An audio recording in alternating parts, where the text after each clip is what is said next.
నమస్తే welcome to KR TV నేను మీ క్రాంతి ఇవాళ మనతోటి తెలంగాణ ఉద్యమకారులు Congress party senior leader doctor Epuri Somanna గారు ఉన్నారు ముందుగా వెల్కమ్ చేద్దాం అన్న నమస్తే నమస్తే అన్న బాగుండ్రా బాగుంది పార్టీ మంచిగుందా బాగుంది మంచిగుందా అన్న మంచిగా మీరు మంచిగా ఉన్నారా చాలా బాగుంది నిజంగా చాలా బాగుంది అన్న నవ్వుకుంటా మంచుకున్నా అని అంటే సరిపోదు నిజంగా ఆత్మ ఈ అంతరాత్మతోటి చెప్పు మంచిగున్నారా లేరా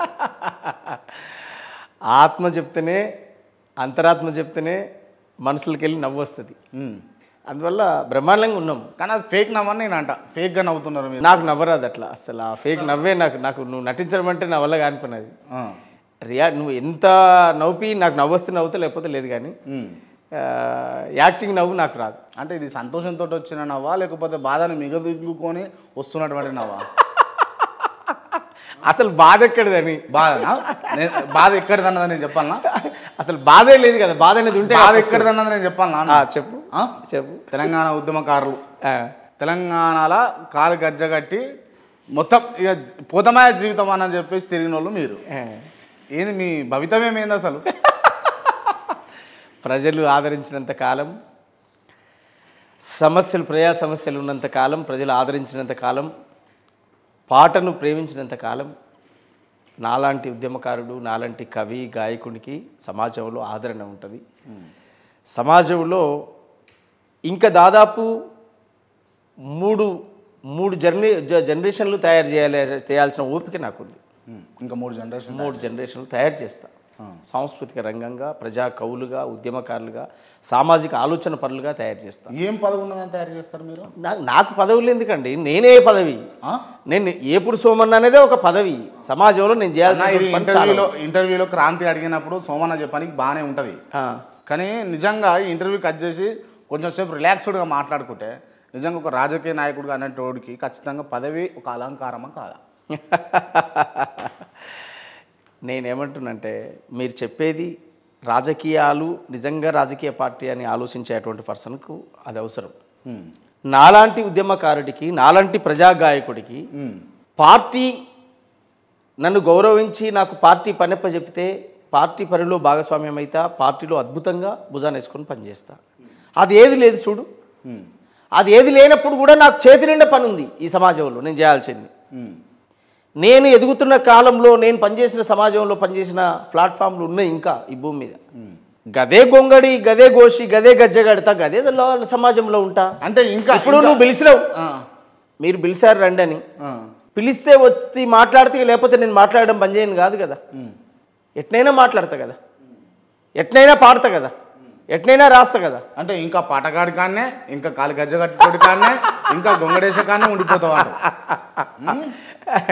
అంటే నువ్వు అలా అనుకుంటున్నావు నేనేమనుకుంటున్నా ఒక ప్రజాగాయకుడిగా చివరి వరకు కన్ను మూసే వరకు ప్రజా కళాకారుడిగా ప్రజా ఉద్యమకారుడిగా ప్రజల తరపున అంతకంటే లైఫ్ ఏంటి ఉండండి నేను కాదంటలేను మీరు కాంగ్రెస్ పార్టీలో ఉన్నప్పుడు రేవంత్ రెడ్డి గారు ఉన్నారా కాంగ్రెస్ పార్టీలో రేవంత్ రెడ్డి గారు టీడీపీలో ఉన్నారు అవును అంటే మీకంటే సీనియర్ కానే కాదు కాంగ్రెస్ పార్టీతో పోలిస్తే అట్లా అనలేము అన్న ఇప్పుడు జరుగుతున్నటువంటి రాష్ట్రంలో చాలా ఉద్రిక్తమైనటువంటి అంశం ఏంటి అంటే ఏబిసిడి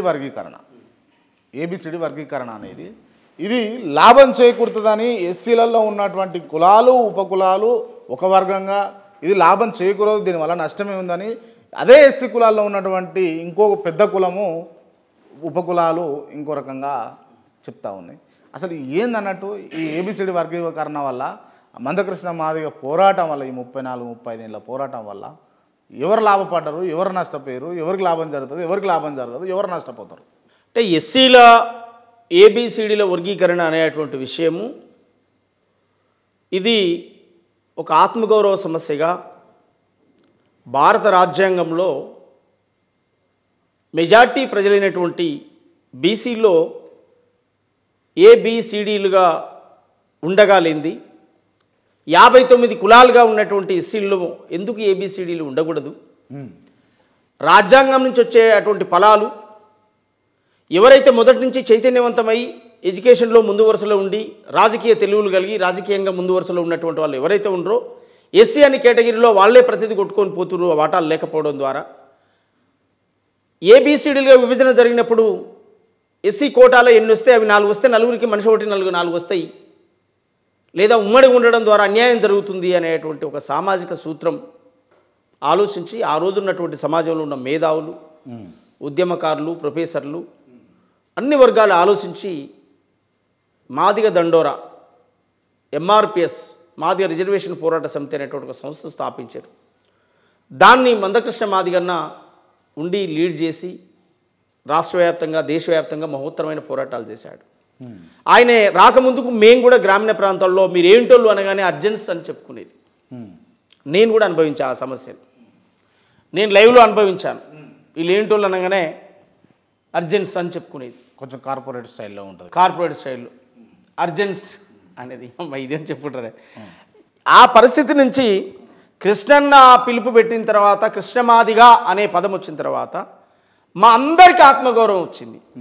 మాకు ఆస్తుల బంగ్లాల అన్ని పక్కకు పెడితే ఫస్ట్ మనుషులుగా నాడు ఊళ్ళో నిలబడి రొమ్ము జరుచుకొని నేను ఏపుడు సోమన్న మాదిగా అని చెప్పుకునే ఆత్మగౌరవం వచ్చింది. మా ఊళ్ళో ఉన్న ఒక రెడ్డి, నేను రెడ్డి అని లక్షల సార్లు పేరు చెప్పుకున్నప్పుడు మేము గింతంత ఉన్న పిల్లలం, అది చూసి బాధ అనిపించేది. మా పేరేంది ఇట్లా ఉంది అని బాధపడ్డ రోజులు ఉన్నాయి. రెడ్డి అని ఆలెంది పెట్టుకోవడం నా ఫీలింగ్ కాదు, నా పేరేంది ఇంత అన్యాయంగా ఉంది, నా పేరు చెప్పగానే నన్ను దూరంగా పెడుతురైంది అని. అంటే మా పుట్టుకే నేరమా, మేము పుట్టడమే పాపమా? ఇట్లాంటి పరిస్థితి నుంచి, ఈ మానసిక స్థితి నుంచి 94 నుంచి బయటపడ్డా, 94, 95 నుంచి బయటపడ్డా, 96, 97లో గజ్జగట్టిన, 98, 99కి వచ్చేసరికి చలో పోదాం పద అనుకుంటా ఉద్యమాల్లోకి వెళ్ళిపోయినాం. 94లో మొదలైన దండోర ఉద్యమం మహోత్తరమైన ఈ భారతదేశం యావత్తు ప్రపంచమంతా గర్వించే ఉద్యమాలు చేసింది, పోరాటాలు చేసింది. దండోరా అంటే దానికి ఒక నేపథ్యం ఉంది, దానికి ఒక చరిత్ర ఉంది. మీరన్నారు మాలల్లో ఉన్న ఉపకులాలు అని అన్నారు. కేవలం మాలకులం మాత్రమే, ఆ మాలకులంలో కూడా పిడికెడు మంది పెట్టుబడిదారులు మాత్రమే వ్యతిరేకించారు దీన్ని. పూర్తి మాలలు కాదు. నో, పూర్తి మాలలు అసలు కాదు. మొన్న జస్ట్ హైదరాబాద్లో జరిగిన మీటింగ్ను కూడా రెచ్చగొట్టి వాళ్ళను ఆ మాటలతో రెచ్చగొట్టించి ఏదో జరుగుతుందని క్రియేటివిటీ చేసుకొని వచ్చారు తప్ప, దండోర ఉద్యమం కడుపు కట్టుకొని పైస పోగు చేసి తినే తిండి కాంచి త్యాగాలు చేసి జీవితాలు త్యాగాలు చేసి జైళ్ళల్లో పోయి కేసులయ్యి నిర్బంధాలయ్యి ఒక్కసారి దండోర ఉద్యమం లీడర్ల 30 ఏళ్ళ లిస్టు తీయండి, మహోత్తరమైన లిస్ట్ ఉంటుంది, త్యాగాలు చేసిన లిస్టు. గాంధీ భవన్ ఎక్కిన చరిత్ర, అసెంబ్లీ ఎక్కిన చరిత్ర, ఎవడు జాతికి వ్యతిరేకంగా మాట్లాడితే వాని నడి బజార్లో గుంజుకొచ్చిన చరిత్ర, కోట్లాది మందిని కదిలించిన చరిత్ర, ఈ ప్రపంచాన్నే ఏకం చేసిన చరిత్ర. ఎన్ని పార్టీలు ఉంటే అన్ని పార్టీల లీడర్లు ఆ వేదిక మీదకి వచ్చి ఎస్ దండోర ఉద్యమం న్యాయమైందే అని చెప్పిన చరిత్ర. ప్రజాయుద్ధ నౌక గద్దరన్న గోసి గొంగడేసి రాత్రింబళ్ళు ఎయిర దండోరం నామ అది గన్నర దండోరం, ఎయిర దండోరం నామ అది గన్నర దండోరం, నా అంటారాని దండోరం డక్కలి సింధు దండోరం, ఎయిర దండోరం మాది ఇగన్నర దండోరం.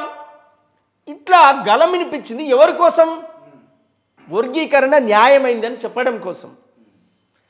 పార్లమెంటులో ఉండి కొట్టాడే పార్టీ నుంచి దండకారణ్యంలో తుపాకీ పట్టే పార్టీ వరకు ఎంఆర్పిఎస్కు మా మద్దతుని ప్రకటించాయి. ఎందుకు ప్రకటించాయి? ఇందులో సామాజిక న్యాయం ఉంది కనుక ప్రకటించాయి.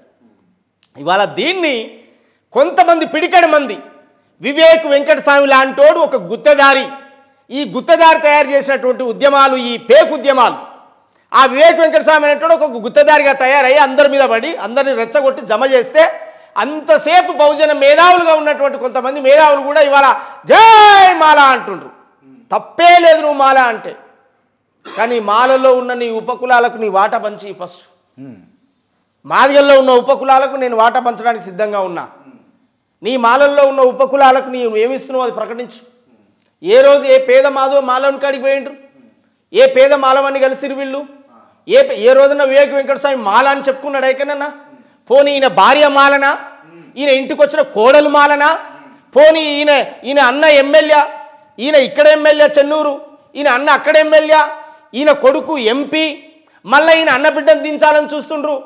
రాజకీయంలో మాలలంటే వీళ్ళేనా? పోనీ ఇంకా మాలలే లేరా? ఏ పేద మాలను ఎన్నిసార్లు పెట్టిండ్రు? గుడిసెల వెంకటస్వామి బతికినంత కాలం పదవులే కదా, తర్వాత కొడుకు వెంకటస్వామి బతికినంత కాలం పదవులేగా, తర్వాత ఇంకో కొడుకు పెద్ద కొడుకు వినోద్ బతికినంత కాలం పదవులే కదా. 3 తరాలు వీళ్ళు అనుభవించుకుంటూ 4వ తరంగా ఈయనను దింపారు కదా కొడుకును. మళ్ళీ ఈయన అయిపోతే మళ్ళీ వీళ్ళ వారసత్వం. ఇప్పుడు చెప్పండి, వీళ్ళు మాలల కోసం మాట్లాడుతున్నట్ట, వీళ్ళ ప్రయోజనం కోసం మాట్లాడుతున్నట్ట? వీళ్ళు కూడా మాల కాదు, మాలలో ఉన్న ఉపకులాలే వెంకటస్వామి కులం కూడా. వీళ్ళు కూడా ఒక దశలో మాలలకు మాల ఉపకులాలకు అన్యాయం చేస్తున్న వాళ్ళే వీళ్ళు.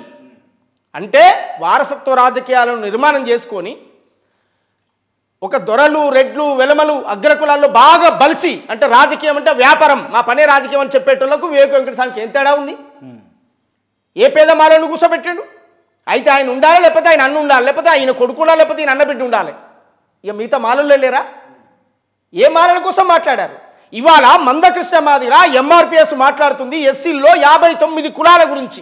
59 అంటే మాలకులం పక్కకు పెడితే 58 కులాలకు ఏబిసిడీలుగా వర్గీకరణ జరగాలని, ఒక్క మాదిగోళ్ళకు ఉపయోగపడాలని మాట్లాడా? రైట్. అసలు సబ్జెక్ట్ మాట్లాడుకుంటే ఏబిసిడి వర్గీకరణ వల్ల అంటే ఎక్కువ మొత్తంలో ఉద్యోగాలన్నీ కూడా మాలలకే పోతా ఉన్నాయి, రిజర్వేషన్లు కూడా ఎక్కువ క్లెయిమ్ చేసుకుంటుంది మాలలే. కాబట్టి ఇవి మిగతా వాళ్ళకు కూడా అందాలన్న అంతరార్థమా, లేకపోతే ఏందన్నట్టు అది మీకున్న అవగాహన ఏంది?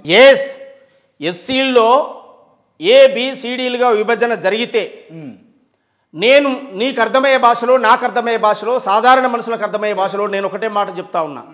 ఒక తండ్రి, అది భారత రాజ్యాంగం కావచ్చు, బాబాసాహెబ్ అంబేద్కర్ కావచ్చు, మా తండ్రి బాబాసాహెబ్ అంబేద్కర్ సంపాదించిన ఆస్తి భారత రాజ్యాంగం. అందులో పొందుపరిచిన చట్టాలు, లెక్కలు అవన్నీ కూడా మా ఆస్తులవి, మా పంపకాలు. ఎస్సీలుగా 59 కులాలుగా మేము ఉన్నాం. 59గా కులాలుగా ఉన్నటువంటి వాళ్ళం మేము. మాకు తండ్రి కాంచి వచ్చేటువంటి ఆస్తి భాగం రిజర్వేషన్. ఈ రిజర్వేషన్ ఏదైతే ఉందో ఉమ్మడి రిజర్వేషన్గా అందులో పొందుపరిచి ఉన్నది. అప్పుడున్న కాలానికి అనుగుణంగా, అప్పుడున్న పరిస్థితులకు అనుగుణంగా. కానీ దాన్ని స్వాతంత్రం వచ్చి 75 సంవత్సరాలు దాటిన తర్వాత ఇన్నేళ్ల కాలంలో, రాజ్యాంగం అమలవుతున్నటువంటి వస్తున్న కాలంలో పెరిగిన జనాభా తమాషా ప్రకారం ఉమ్మడి రిజర్వేషన్ల ద్వారా మాకు అన్యాయం జరుగుతుంది అని లెక్కలు అన్ని ప్రూఫ్లతో సహా, సాక్ష్యాలతో సహా ముందు పెట్టిన తర్వాత ఒక నిర్ణయానికి వచ్చే దండోర ఉద్యమం పుట్టింది. రిజర్వేషన్లు న్యాయమైన డిమాండు. బీసీల్లో మనకంటే ఎక్కువ జనాభా ఉన్న బీసీలోనే ఏబిసిడీలుగా ఉంది. మనం ఎందుకు ఉండకూడదు? ఇది ఉండడం అనేది సామాజిక న్యాయానికి విరుద్ధమైంది కాదు, సామాజిక న్యాయమే. నీ అయ్యా ఎకరం పొలం ఇస్తాడు, 2 అన్నదమ్ములు ఉంటారు, చెరొక ఎకరం పంచుకుంటారా, పంచుకోరా? నువ్వు పంచుకోకపోయినా నీ కొడుకులైనా పంచుకుంటారా, పంచుకోరా? ఎప్పటికైనా పంచుకోవడానికి వీలుందా, కలిసి ఉండడానికి వీలుందా? ఒక్క పాయింట్ చెప్పండి. పంచుకోవడానికి వీలుందా, కలిసి ఉండడానికి వీలుందా? ఎప్పటికైనా. ఇవాళ దిగలేదు. ఇవాళ నువ్వంటే నాకు ప్రేమ ఉంది, నేనంటే నీకు ప్రేమ ఉంది, మన తండ్రి సంపాదించిన ఆస్తి ఉంది, వద్దురా మనం కలిసే ఉందామా అన్న తమ్మి అని మనం అనుకుంటున్నాం. మన పిల్లలు కలిసి ఉంటారా? ఉండరు. అసలు కలవడానికి ఎక్కడ ఉంది ఛాన్స్? విడిపోవడానికే ఛాన్స్ ఉంది కదా. ఖచ్చితంగా ఆస్తిపరంగా విడిగొట్టుకుందాం. మళ్ళీ అన్నదమ్ములుగా రక్త సంబంధమే కదా, కలిసి ఉంటాం కదా. నిన్నోడని వచ్చన్నప్పుడు నేను ఊకుంటానా, నన్నోడు వచ్చన్నప్పుడు నువ్వు ఊకుంటావా? ఈ కనీస సూత్రం తెలియని వాళ్ళు, వీళ్ళు మేధావులు, వీళ్ళు రాజకీయాలు, వీళ్ళు అంటే అర్థమయ్యేది ఏంది? 30 ఏండ్లుగా ఒకటి మాట్లాడతాడు, 30 ఏండ్లుగా నిన్ను రోడ్ల మీద తిప్పినాం. మేము 30 ఏండ్లు అనుకుంటలేము, 30 రోజులే అనుకుంటున్నాం. మేము ఒక న్యాయమైన డిమాండ్ సాధించడం కోసము, ఒక న్యాయమైన లక్ష్యం చేరడం కోసము దాన్ని 30 రోజులుగా భావించుకుంటున్నాం. 30 ఏళ్ళ శ్రమను కూడా. ఇలా వచ్చింది తీర్పేనండి, కనీసం అమలు కూడా కాలే. అది వచ్చింది ఒక ప్రకటన, చేసుకోవచ్చు అని వచ్చింది అంతే. ఏమొచ్చినాయి, ఏం ఫలాలు వచ్చినాయి, ఎక్కడొచ్చినాయి వెతుకుదాంపా, చూద్దాంపా. ఇవాళ ఎస్సీల్లో మాదిగ ఉపకులాలు, మాల ఉపకులాలు, మాలలు కాదు మాల ఉపకులాలు, మాలలో ఉండబడిన ఉపకులాలు, మాదిగలో ఉండబడిన ఉపకులాలు 58 కులాలు. ఈ 58 కులాలకు సామాజిక న్యాయం పంచుదామనేదే ఎంఆర్పిఎస్ నినాదం తప్ప ఏ ఒక్క కులానికి దీంట్లో ఎక్కువ మాదిగల లబ్ధి చేకూర్చట్టు ఉండదా? దీంట్లో ఎక్కువగా మాదిగలకు లబ్ధి చేకూర్చట్టు ఉండదా? మీరు మళ్ళా బాగా గుర్తుపెట్టుకోవాలి. ఇప్పుడు ఎక్కువ లాభం కాదే ఈడ సిస్టమ్. నీకు అర్థమైతే లేదా? జనాభా ప్రాతిపాదికనే కదా ఏది జరిగినా. జనాభా ప్రాతిపాదికనన్నా ఇప్పుడు నీకు 2 పిల్లలు ఉంటారన్నా, నాకు 4 పిల్లలు ఉంటారు. నాకు వచ్చిన ఆస్తి 4 పంచుకోవాలి, నీకు వచ్చిన పిల్లలు 2 పంచుకుంటారు. ఎక్కువ తక్కువ ఇప్పుడు నువ్వు నేను సమానం పంచుకుంటున్నామా లేదా? ఎవరికి ఉన్న దాంట్లో వాళ్ళే. అర్థమవుతుందా? ఏబిసిడీలుగా విభజన జరగాలంటున్నా. ఏబిసిడీలుగా విభజన జరగడం ద్వారా సామాజిక న్యాయంగా ఎవరి వాటా వారికి, అంటే మాలలకు వచ్చేటటువంటి వాట మాలకే పోతుంది, మాదిగలకు వచ్చేది మాదిగలకు పోతుంది, ఇంకా 57 ఉపకులాలకు పోయేది 57 ఉపకులాలకు పోతుంది. అందరూ సంపన్నులు అవుతారు, అందరికి సామాజిక న్యాయం వస్తుంది. అందుకే ఏబిసిడి వర్గీకరణ. రైట్. మరి దీన్ని ఎందుకు మాలలు వ్యతిరేకిస్తున్నారు? అరే మల్లట్టునే సీమాంధ్ర తెలంగాణ ప్రత్యేక రాష్ట్రం వచ్చిన తర్వాత సీమాంధ్ర పాలకులు లగడపాటి రాజగోపాల్ అనేటోడు 60 ఏళ్లుగా తెలంగాణ ప్రాంతాన్ని దోసుకున్న సీమాంధ్ర పాలకులు ఎన్ని కుయుక్తులు చేసిరు, ఎన్ని కుట్రలు చేసిరు, తెలంగాణ కలిసే ఉండాలి, తెలుగు వాళ్ళంతా ఒకటి, దాని అర్థం ఏంటిది? అరే వెదవల్లారా, మేము ఇంతకాలం వాడుకున్నాం, దోసుకున్నాం, మేము బతుకుతాం బిడ్డ, మరి తెలంగాణను మీరు మీద వెళ్ళుకుంటే మేమెటు పోవాలరా అనేటువంటి ఒక కుట్రలో భాగమే. ఇవాళ కూడా వర్గీకరణను ఎందుకు వ్యతిరేకిస్తున్నారు? వర్గీకరణ వ్యతిరేక పోరాట సమితిలు పెట్టిన ఎన్ని రోజులు ఏడున్నారు వీళ్ళు? 30 ఏళ్ళ నుంచి ఏ ఉద్యమాలు చేసిరు? ఎక్కడ కనిపించరాయే? వీళ్ళ ఆకలి కేకలు, వీళ్ళ సింహాలు, వీళ్ళ గర్జనలు, వీళ్ళ నినాదాలు, ఎంత ఒక్కొక్కటి ఆక్రోశం చూస్తుంటే బాధ అనిపిస్తున్నారు. మా సోదరులే అనుకుంటున్నారా నాయన? ఇంతకాలం మా సోదరులు మా అన్నదమ్ములే అనుకుంటే స్టేజ్ సభ పెట్టిందే అసలు కృష్ణ మాదిగని తిట్టడం కోసం, మీటింగ్ పెట్టిందే మందకృష్ణ మాదిగని తిట్టడం కోసం, ఎంఆర్పిఎస్ని తిట్టడం కోసం. అట్టనే తిప్పుతాంరా మేము ఊళ్ళే మిమ్మలా. ఎవడరా మీరు? ఎవడు తిప్పుతారా? ఎవరిని తిప్పుతారు మీరు? ఎవడు తిరగాలే? ఎందుకు తిరుగుతాం? మా సమస్య ఉంది, మా సమస్య మాతోటే ముడిపడి లేదు. 57 కులాలతో సమస్య ముడిపడి ఉంది. 57 కులాల సమస్యను భుజానెత్తుకున్నాం మేము. 58 కులంగా 58 కులాల సమస్యను భుజానెత్తుకున్నాం. ఇలా బీసీలకు అన్యాయం అయితే మాట్లాడినాం, గుండె జబ్బుల పిల్లలకు రోగాలు వస్తే మాట్లాడినాం, ఆరోగ్యశ్రీని పొందుపరిచినాం, అభాగ్యులు కూడా ఇవాళ కార్పొరేట్ హాస్పిటల్కి పోయి వైద్యం చేయించుకునే పోరాటాలు చేసినాం, వికలాంగులకు పింఛన్లు చేయించినాం. సమాజంలో జరిగే ప్రతి మానవతా ఉద్యమానికి దండోరే పునాది. భారత రాజ్యాంగాన్ని నిర్వీర్యం చేస్తున్నారంటే, రాజ్యాంగమే మారుస్తారంటే పోరాటాలు చేసినాం. కృష్ణ మాదిగ లేని పోరాటం ఉందా ఈ రాష్ట్రంలో? ఎంఆర్పిఎస్ జెండా లేకుండా పోరాటం ఉందా? మా పాట లేకుండా, మా మాట లేకుండా పోరాటాలు ఉన్నాయా? ఎక్కడుండ్రు వీళ్ళంతా? ఎవడు వీళ్ళంతా? ఏం మాట్లాడుతుర్రు? ఏం విమర్శిస్తుర్రు? జనం మా జనం చూడు. ఏం జనం చూస్తాం? మీ జనం అధికారిక లెక్క గంత జనం చూడాలంటే సభలు పెట్టి చూయించుకోవాలనా? సెక్రటరియట్లో కూర్చుందాం. తెలంగాణ రాష్ట్రంలో మాదిగలు ఎంతుర్రు, మాలలు ఎంతుర్రు, ఉపకులాలు ఎన్ని ఉన్నాయి, వాటాలు తీద్దాంరా. దానికి సభ పెట్టి మీటింగ్ పెట్టి మా పబ్లిక్ చూడు. ఏం పబ్లిక్? వాళ్ళు మనోళ్ళే. ఇదంతా కూడా వివేక్ వెంకటస్వామి చేసినటువంటి వాడు. నాకు నిజంగా నేను ఆ సభకు వచ్చిన తల్లులు అన్నలు ఎవరు వాళ్ళందరూ కూడా వాళ్ళు ఒక అమాయక మత్తులో వచ్చిరాళ్ళు ఆ సభలకు. వాళ్ళకి అవగాహన లేదు. నీకు నిజాయితీ ఉంటే బాజాప్తుగా వర్గీకరణ చేయండి. దళితులకు ఇంకా అనేక సమస్యలు ఉన్నాయి, అవి కూడా తీర్చండి. ఎందుకు తీర్చరు? ఖబర్దారని మాట్లాడు.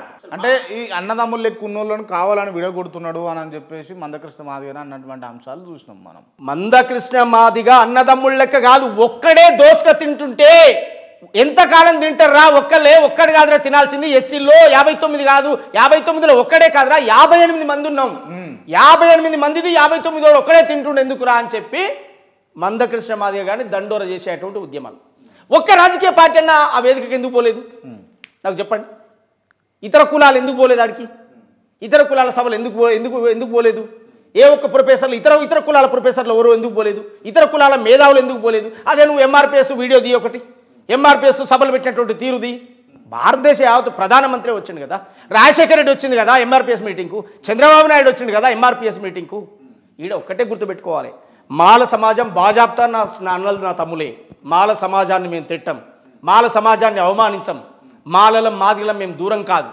కొంతమంది పిడికడు మంది రాజకీయ వ్యాపారులు, రాజకీయ వ్యాపారం చేసేటోళ్ళు, రాజకీయాలతో వ్యాపారం చేసేటోళ్ళు మాలలను అడ్డుపెట్టి మాల జనాన్ని రెచ్చగొట్టి ఉసిగొలిపి ఇవాళ అన్నదమ్ములుగా ఉన్న గూడాలు కాలనీలు ఇవాళ కోపంగా చూసుకునే పరిస్థితి తీసుకొస్తుంది. కారణం దానికి వివేక్ వెంకటస్వామి తప్ప ఇంకెవరు కాదు. Right, okay. అంటే ఏదైతే ఈ ఏబిసిడి వర్గీకరణను ఏ రాష్ట్రానికి ఆ రాష్ట్రం అమలు పరచుకోవచ్చు అని సుప్రీంకోర్టు సారాంశం వేదికగా చెప్పినటువంటి అంశం చూసినాం. దాని వెంటనే రేవంత్ రెడ్డి గారు నిండు అసెంబ్లీలో నేను మా ఈ ఎస్సీ ఉపకులాలకు సంబంధించినటువంటి మంత్రులు ఎవరెవరు ఉన్నా వాళ్ళందరం కలిసి సమీక్ష చేస్తాము అని చెప్పేసి మొదటగా మన రాష్ట్రమే చేస్తామని చెప్పేసి చెప్పారు. ముఖ్యమంత్రి గారు ఒప్పుకున్న తర్వాత వితిన్ ద పార్టీలో ఉన్నటువంటి ఎమ్మెల్యే వివేక్ గారు దాన్ని అపోజ్ చేయడం ఏంది, ఏ రకంగా చూడవచ్చు అని అంటారు? ఇప్పుడు వివేక్ వెంకటస్వామి అనేటోడు ఏ రోజు మాది అంటరాంతనం ఆయన ఒంటికి పట్టలేదు, మాల అంటరాంతనం కూడా ఆయన ఒంటికి పట్టలేదు. అసలు అన్టచబుల్ ఏంటి అవమానం ఏంటో ఆయన చూసినోడు కాదు. వాళ్ళు అయ్యే చూసినోడు కాదు, ఈయనట్టు చూస్తాడు. వాళ్ళు అయ్యే ఆ రోజుల్లో బడా బడా డ్రెస్సులు వేసుకొని బడా బడా లీడర్ అయి తిరిగినోడు. ఈ దళితుల ఆదళిత సంఘాల పేరు చెప్పి ఆయన ఒక వెలిగినోడు. 40 ఏండ్లు ఏకదాటిగా రాజకీయాల్లో ఉన్నోడు, 40 ఏండ్లు కేంద్రం నుంచి పల్లె వరకు తిరిగినోడు, ఉన్నోడు, పదవులు అనుభవించినోడు. ఆ ఎస్సీల పేరుతో బాగుపడ్డది కాకా వెంకటస్వామి. ఆ తండ్రి వారసత్వం నుంచి వస్తూ ఇవాళ పెద్దపల్లి, మంచిర్యాల, బెల్లంపల్లి, ఉమ్మడి గోదావరి కని, ఉమ్మడి కరీంనగర్ జిల్లా ఆ ప్రాంతంలో చలామణవుతూ ఇప్పటికీ తండ్రి పోయిన తర్వాత మళ్ళీ వారసత్వంగా వచ్చింది వాళ్ళ కుటుంబమే. ఏ ఒక్క పేద మాల ఆయన నిజంగా నిజాయితీపరుడే, మాలల గురించే మాట్లాడతాడు. పేద మాలకు న్యాయం జరగాలని ఆయన ఆలోచన ఉంది. ఒక్క పేదమాల ఆయన తీసుకొచ్చి ఇన్నిసార్లు నేనైనా నాకెందుకు నా కొడుకు ప్లేస్లో ఇంకొని పెడతాను పెట్టొచ్చుగా, లేదా ఈయన ప్లేస్లో పెట్టొచ్చుగా, లేదా వీళ్ళ అన్న ప్లేస్లో పెట్టొచ్చుగా. అంటే నీ కుటుంబంలో 4 పదవులు జాగ్రత్తగా ఉండాలి. ఎప్పుడు నువ్వు మాలల గురించి మాట్లాడతావు, మరి మాదేది? మాకట్నే రాదు, మా వాట కూడా నువ్వే మాట్లాడరాదు. ఏ పార్టీలైనా నీ పలుకుబడే ఉందిగా.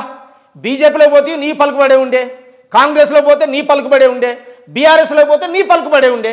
నువ్వు మొయ్యని జెండే లేదు కదా, నువ్వు మొయ్యని ఎక్కని ఆఫీసు మెట్లే లేవు కదా. ఎవరి గురించి మాట్లాడుతున్నారు మీరు? అంటే పదవులు పవర్ వాళ్ళ కాడ పెట్టుకొని అంటాడు ఓపెన్గా సభలో మాట్లాడుతున్నారు. 30 ఏళ్ళు రోడ్ల మీద తిప్పినాం బిడ్డ, తిప్పుతాం. ఎవడరా తిప్పేది? ఏడికి తిప్పుతావు? నువ్వు తిప్పుతా తిరిగినామరా. 58 కులాల కోసం తిరిగినాం, 58 కులాల కోసం, వాళ్ళ ఆత్మగౌరవం కోసం తిరిగినాం. ఏ ఒక్క కులం కోసంగా తిరిగింది? మాట్లాడేటప్పుడు నోరు దగ్గర పెట్టుకొని మాట్లాడాలి. రోడ్ల మీద తిప్పుతామంటే ఎవడో తిప్పుతా తిరగాలి.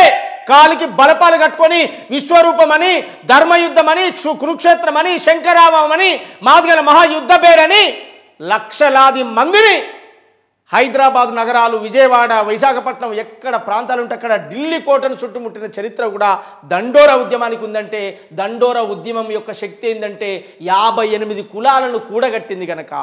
రైట్. అంటే ఇది నీ లెక్క రాత్రే తయారై రెడ్మేడ్ ఉద్యమాన్ని చేసి నువ్వు వీడనైనా ఆడాని మాల తమ్ములను, మాల సోదరులను ఉసిగొల్పే తత్వం కాదు కృష్ణమాది గది.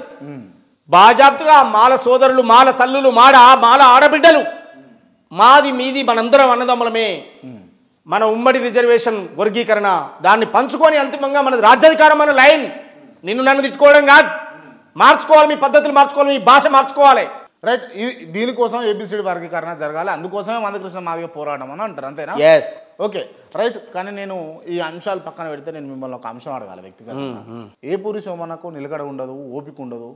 ఈ పార్టీలో దొంకుతాడు, ఆ పార్టీలో దొంకుతాడు, ఆ పార్టీలోకి పోతాడు, ఈ పార్టీలోకి పోతాడు, పదవి తాహలాట ఎక్కువ ఉంటుంది అని చెప్పేసి చాలామంది అన్నారు. ఏం చెప్తారు మీరు ఏం చెప్తారు దీనికి? పదవి తాహతాహ లేని ఆ సంసారి పిల్లగాడు ఎవరో నా ఎదురుగా తీసుకురా. నేను అనేది రికార్డ్ చెయ్యి. పదవి తహతహ లేకుండా నిలకడతోటి కట్టుబడి ఉన్న పిల్లగాడు ఎవరో ఆ పిల్లగాడిని నా ఎదురుగా పట్టుకొస్తే నేను ఆయనకి క్లారిటీ ఇచ్చి మాట్లాడతా. పిల్లగా ఎక్కడ పుట్టినవు, ఏం చొచ్చినావు, నేనేం చొచ్చినా, నేను ఏం చొచ్చినావు పిల్లగాని మాట్లాడుకుందాం. ఈ పనికి మాలిన మాటలు మాట్లాడేటువంటి ప్రతి వెధవకు మనం ఆన్సర్ ఇవ్వలేం. మనం మనల్ని నమ్ముకున్న ప్రజలకు ఆన్సర్ ఇస్తాం, మన కోసం కష్టపడేటోనికి ఆన్సర్ ఇస్తాం. ఎవడో చెత్తవాడు మాట్లాడుకున్నా దానికి కూడా మనం ఆన్సర్ ఇస్తే మీ సమయం వృధా, మా సమయం వృధా. సరే మీరు అడిగిరి కనుక మళ్ళీ చెప్తాను. నేను పార్టీలు మార్పు విషయానికే వస్తే నేను ఇంతకుముందు ప్రస్తావించిన వివేక్ వెంకటస్వామి కంటే నేను ఎక్కువ మారలే పార్టీలు. నేను కేవలం పార్టీలే మారినా పుట్టడు ఊడిగని చేసిన వివేక్ వెంకటస్వామి పార్టీ మారిన ప్రతిసారి పార్టీ మారిండు, డబ్బులు వచ్చినాయి, పదవులు కూడా వచ్చి వాళ్ళ ఇంట్లో ఉన్నాయి. నేను నా తాత మా అయ్య 3 చరిత్రలది, వివేక్ వెంకటస్వామి వాళ్ళ అయ్య ఆయన కొడుకు ఆ 3 చరిత్రలది. ఈ 2 బేరీజ్ చేసుకున్నాక నాకు అప్పుడు మాట్లాడు నిలకడ ఉందా లేదా అని. మేము ఒకటే చూస్తామన్నా, మేము మా జీవితాలు ఇప్పటికీ నువ్వు ఉప్పల్ రింగ్ రోడ్ కాడికి పోతున్నావు, బోడుపల్ డిపో కాడికి పోతున్నావు, మా లేబర్, మా ఊరు నుంచి వచ్చిన వాళ్ళు, పక్క ఊర్ల నుంచి వచ్చిన వాళ్ళు, మా నియోజకవర్గ పళ్ళు, మా జిల్లా వాళ్ళు, మా తెలంగాణ, మా ప్రాంత పళ్ళు ఆడ 9-10 గంటల దాకా సర్ది పెట్టుకొని కూర్చొని ఉంటారు. దేనికి? కూలికి పిలుస్తారేమో అని, అడ్డ మీద కూలికి పిలుస్తారేమో అని. అమ్మ కూలిందిరా అనగానే, అయ్యా కూలిందిరా అనగానే నవ్వు ముఖంతో టిఫిన్ బాక్స్ అందుకొని ఉరుకుతారు, ఏడ మిస్ అవుతామో అని. అంటే ఆ రోజు కడుపు నిన్నంత ఆనందపడతారు. మేము మా జీవితాలు కూడా మేము రాజకీయాల్లో నువ్వు ఒక మాట చెప్తున్నావు ఆశాజీవులం. ఎందుకంటే మేము పదవులు చూసిన వాళ్ళం కాం, మేము పార్టీలను నమ్మిన వాళ్ళం, పదవులు చూసిన వాళ్ళం కాం. మేము కేసులు అయితే జైళ్ళల్లో పోయిన వాళ్ళం, మేము రూమ్ల నుండి ఎంజాయ్ చేసిన వాళ్ళం కాం, ఏసీ రూమ్లలో పండుకొని ఎంజాయ్ చేసిన వాళ్ళం కాం. మేము ఓట్లేసే యంత్రాలుగా మారిన వాళ్ళం, మేము ప్రాణాలు పోగొట్టుకున్న వాళ్ళం. ఆ జాతి వారసత్వం నుంచి వచ్చిన నేను కనుక మాకు కూడా ఎన్నో చిన్న ఆశ ఉంటుంది. అయ్యో ఈ దొర మాట్లాడిందంటే ఈ దొర అన్న అవకాశం ఇస్తాడేమో, ఎందుకంటే పార్టీ నా తాతది కాదా, పవర్ నా అయ్యే చేతిలో లేదా, పైసలు లేవా. ఈ మూడు దరిద్రంగా పుట్టినోని ఈ దరిద్రం చూడలేదు. వాడు కటిక పేదరికంలో ఉన్నాడు, వాడు అవకాశం ఇస్తాడో వీడు అవకాశం ఇస్తాడో, ఏడు అవకాశం ఇస్తా అంటే ఇంత తల దాచుకోమని చెప్పాడు మా మందకృష్ణ మాదిగా, ఏడు అవకాశం ఇస్తాడు తల దాచుకోరని చెప్పాడు మా గద్దరన్న. మనల్ని ఒకటి దగ్గర రానిస్తారా, తమ్మి రారా అన్నప్పుడు పోయి నిలబడరా, వాడు భూమి చేసి వాడు కాపాడుకుంటాడు మనలా, లేకపోతే ఆగమవుతాం రా ఇంత నిలబడలేం మనం అని చెప్పారు. రేపు ఎదిగేటోడు మళ్ళీ మనల్ని చూస్తే మనం కూలిపోయింది చూస్తే వాడు అసలే రోడ్ ఎక్కడరా, మనం నిలబడి ఉంటే మనోడు ఇంకోడు రోడ్ ఎక్కుతాడు, సమాజంలో గౌరవంగా ఉంటాడరా, లేకపోతే ఆగమవుతావురా అని చెప్పిండు. అది ఆ నీతి ఉంది కనుకనే నేను కూడా నాకేమైనా ఆడో గూడో గుడిసో దొరుకుతుందేమో, ఏమైనా ఒక షెల్టర్ దొరుకుతుందేమో, ఏమైనా ఒక నిలబడే స్పేస్ జాగా దొరుకుతుందేమో అని పోతున్నా. మీలాగా తరతరాల నుంచి పదవులు అనుభవించుకుంటా లే నేను. ఏ పూటకి ఏ పార్టీ మారుతాడో, ఎవడాడన్నోడా మాట ఎవడన్నాడో కానీ చెప్పు తీసుకొని ఎడవకాలు చెప్పు తీసుకొని మూతి పనులు ఎరగొడతా. పార్టీలు మారి ఉండని ఎవడు మాట్లాడినా కూడా, ఎందుకంటే ఏ శుద్ధ పూస మారినోడో నాకు అడిగి చర్చ తీసుకురా.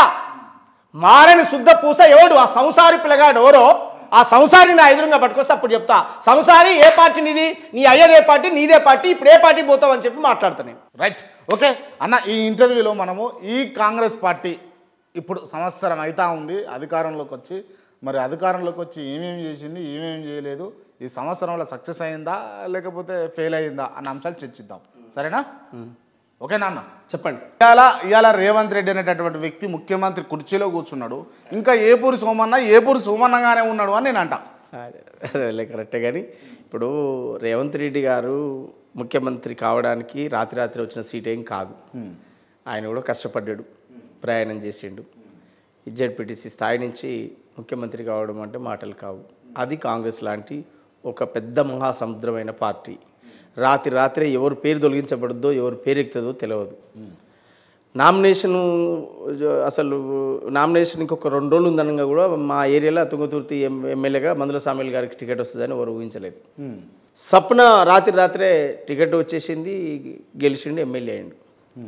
ఆయనకు కూడా తెలియదు నాకు కాంగ్రెస్ పార్టీ టికెట్ ఇస్తుందని. ఏమైనా జరగవచ్చు రాత్రి అద్భుతాలు. అందువల్ల అది జరిగే రోజు జరగని, లైవ్లో ఉన్నాం, ప్రజల్లో ఉన్నాం, నిరంతరం వెళ్ళినోటేడు పేరు. ఇక మనం పదవుల కోసము ఇంకేం జరగలేదని టెన్షన్ పడాల్సిన అవసరం లేదు. ఏ రోజున్నా నా కాన్ఫిడెన్స్, ఏ రోజున్నా పదవులు అనేది పవర్ అనేది ఏ రోజున్నా రేవంత్ రెడ్డి గారు, కాంగ్రెస్ పార్టీ, ముఖ్యంగా మా జిల్లా మంత్రులు వీళ్ళు డిసిషన్ తీసుకున్న రోజు పదవి అనేది నా ఇంటి ముందటికి వస్తుంది. అదే నేనేం పోయి పైరోగులు పెట్టో చేయాల్సిన అవసరం లేదు. నా పాటే వెలిశాల నుంచి ప్రపంచమంతా పరిచయం చేసినప్పుడు నా పాటే పదవి కూడా తీసుకొస్తుంది అనే విశ్వాసం, నమ్మకం నాకు. మీకున్న నమ్మకం. నేను ఎవరిని బతిలాడో, పైరోగలు చేసో, దండం పెట్టో, కాళ్ళు మొక్కో, డబ్బులు ఎదురు పెట్టో ఇది నా తరం కాదు, నా దగ్గర లేవు. కానీ ఏపూరి సోమన్నకు పదవి దాహం ఉంటుంది అని అన్నది బయట ఉన్నటువంటి వార్త. ఏపూరి సోమన్న గోలది, పదవి దాహం కాదు. ఏపూరి సోమన్న ఇప్పుడు మా అయ్య మంత్రి అయితే నేను బ్రేక్ అయ్యుకుందును, మా తాత ఎమ్మెల్యే మంత్రి అయితే బ్రేక్ అయ్యుకుందును. మా తాత అనుభవించిన నాకేంద్రా అని. నా జాతిలో నేనే బంగ్లా కట్టుకున్నా, నేనే కారు ఎక్కినా, నా కులంలో మా ఇంట్లో నేనే, నాతోటే మొదలైనవి. ఒక బంగ్లా అనే ఇల్లు ఎట్లుంటుందో తెలియదు అంతకుముందు మా ఇంట్లో. మరి వద్దా మాకు బంగ్లా వద్దా? ఇక ఎస్, కావాలి. నీ ఇప్పుడు ఏపూరి సోమన్నకు పదవాకాంక్ష ఉందా అని అనడంగా ఎవడో, ఏపూరి సోమన్నకు పదవాకాంక్ష ఉంది అని అనడంగా ఎవడో, మరి తెలియాలి కదా, అందరు తెలియాలి. అదే అండి, ఇప్పుడు నా ఇంట్లో నాతోటే స్టార్ట్ అయింది బంగ్లా అని. అంతకుముందు మా ఇండియాలో బంగ్లా చూడలే.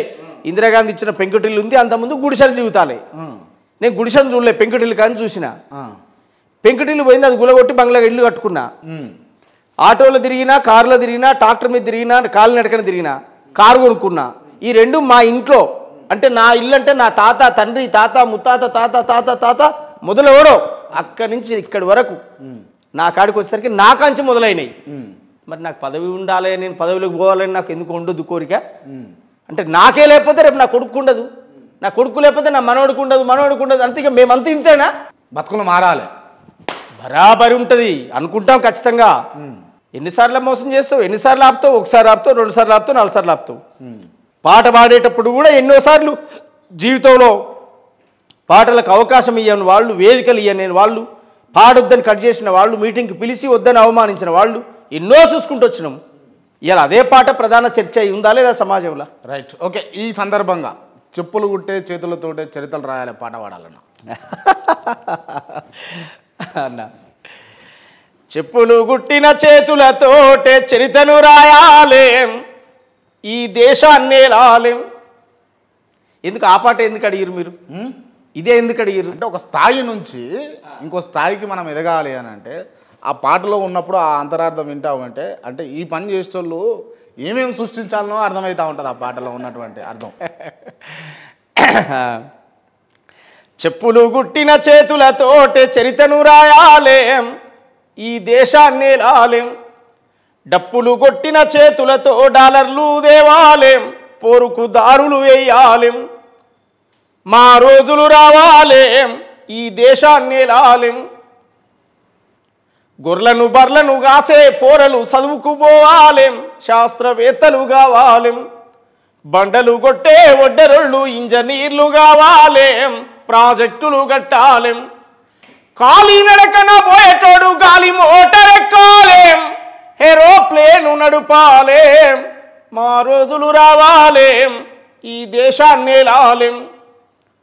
అంటారా నీ బిడ్డలు ఆంగ్ల భాష నేర్వాలేం, అందనంత ఎత్తుకు ఎదుగాలేం.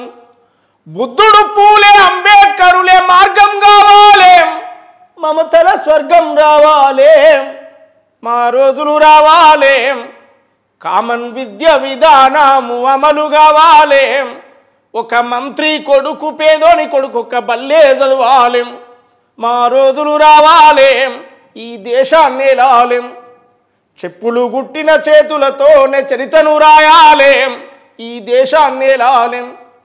డప్పులు కొట్టిన చేతులతో డాలర్లు దేవాలేం, పోరుకు దారులు వేయాలేం. అన్న అంటే ఒక్కొక్కసారి కొన్ని పాటలు వింటూ ఉంటే మనసు కలిసి వేస్తూ ఉంటుంది, అంటే దుఃఖమే వస్తుంటుంది. జరుగుతుందట్రా మీరు చెప్పినటువంటి పాటలో ఉన్నటువంటి సారాంశం అంతా కూడా అంటే మంత్రుల పిల్లలు, కలెక్టర్ల పిల్లలు, ఈ పేదింటి బిడ్డలు, మాదిగ మాల, ఈ గిరిజన జాతులలో ఉన్నటువంటి పేదింటి పిల్లలు కూడా ఒకటే బల్లాలో చదువుకునేటటువంటి రోజులు వస్తాయంటారా? అంటే అధికారికంగా ప్రభుత్వాలు డిసిషన్ తీసుకోవాలనేది నా ఒపీనియన్. కొన్ని సందర్భాల్లో ఉపాధ్యాయులు చదువు చెప్పే బళ్ళలోనే పిల్లలు కూడా తీసుకొచ్చి చదువు చెప్తున్నారు. ఆదర్శవంతమైన ఉపాధ్యాయులు కొంతమంది నా పిల్లల్ని ఇంకొకరికి ఎందుకు పంపాలి, నేను బయట పిల్లలకు చదువు నేర్పుతున్నా కదా, నా పిల్లలు కూడా అక్కడే నేర్పుతా అని చెప్పి తీసుకుపోయే వాళ్ళు ఉన్నారు. మనం అక్కడక్కడ వార్తల్లో చూసినాం, చదివినాం. అందువల్ల ప్రభుత్వమే ఒక పాలసీ తేవాలి, కామన్ విద్య విధానం అనేటువంటి ఒక పాలసీని తీసుకురావాలి ప్రభుత్వం అనేది నా ఒపీనియన్. అందువల్ల అందులో ఆ లైన్ అట్లే చూసుకుంటూ చెప్పుకుంటూ వచ్చేటప్పుడు కుమ్మరి సాకలి మంగళిం కుమ్మరి కమ్మరి గౌలల్లు లా పట్టా పొందాలేం, వీళ్ళు జడ్జిలు కావాలేం. అనగారిన పిల్లలు ఐఏఎస్లు కావాలేం, ఐపీఎస్లు కావాలేం. మా రోజులు రావాలేం, ఈ దేశాన్ని లాలేం. ఇది నా స్లోగన్. ఎస్సీ ఎస్టీ బీసీ మైనార్టీతో పాటు అగ్రకులాల్లో ఉన్న పేద వర్గాలకు కూడా ఒక సామాజిక సమానత్వం జరిగేది. బాబాసాహెబ్ ఇచ్చినటువంటి, అంబేద్కర్ ఇచ్చినటువంటి రాజ్యాంగ ఫలాలు ఈ అన్ని కులాలకు అన్నదమ్ముల్లాగా వాటాలు వచ్చేటువంటి భాగాలు పంచుకోవాలి. వీళ్ళు సమస్యలు వచ్చినప్పుడు ఐక్యంగా కలిసి ఉండాలి. ఆ తర్వాత ఎవరి కుటుంబం, ఎవరి పిల్లలు వాళ్ళగా జీవితాలు బతకాలి.